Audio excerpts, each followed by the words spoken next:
আসসালামু আলাইকুম ওয়া রাহমাতুল্লাহি ওয়া বারাকাতুহু। নবী করিম সাল্লাল্লাহু আলাইহি সাল্লাম বলেছেন যে অল্প আমলে নাজাতের জন্য যথেষ্ট হয়ে যাবে। আখলিস দীনাকা ইয়াকফিকাল আমালুল কলিল, অর্থাৎ অল্প আমলেই নাজাতের জন্য যথেষ্ট হয়ে যাবে। অল্প আমল বলতে আমরা কোন আমল করছি? অল্প আমল বলতে ওই আমল তা শুধু খাস করে তা বিশেষ আল্লাহ তাআলার জন্যই হয়, শুধু আল্লাহ তাআলার জন্য, যার মধ্যে কারো অংশীদারিত্ব নেই। আমরা কি শুধু আল্লাহ তাআলা দেখানোর জন্য আমল করতেছি নাকি অন্য নীতি করতেছি? আমরা যদি কেউ ভাবি যে আমি আমল করতেছি সোসাইটির লোক আমাকে ভালো বলবে, আমি নামাজ পড়তেছি আমার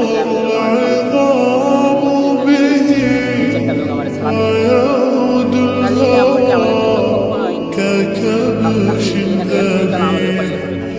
যেমনটি আল্লাহ তাআলার জন্য যে আমলটি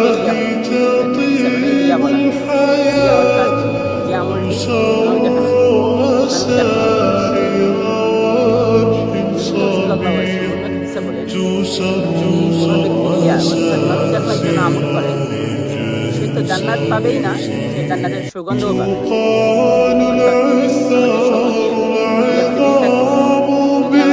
আমল করি তাহলে কিন্তু আমরা জান্নাত পাবো না, জান্নাতের সুগন্ধ। সুতরাং আমাদের আমল যে সমস্ত কাজের মধ্যে আছে আমাদের আমল করতে আল্লাহ তাআলার জন্য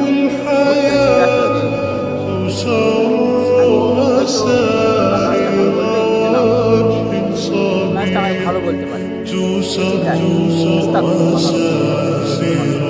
তওবা করি, আল্লাহ তাআলাকে তওবা করি, আমরা সংশোধন করি। আমাদের কখনোই রিয়াযুল আমল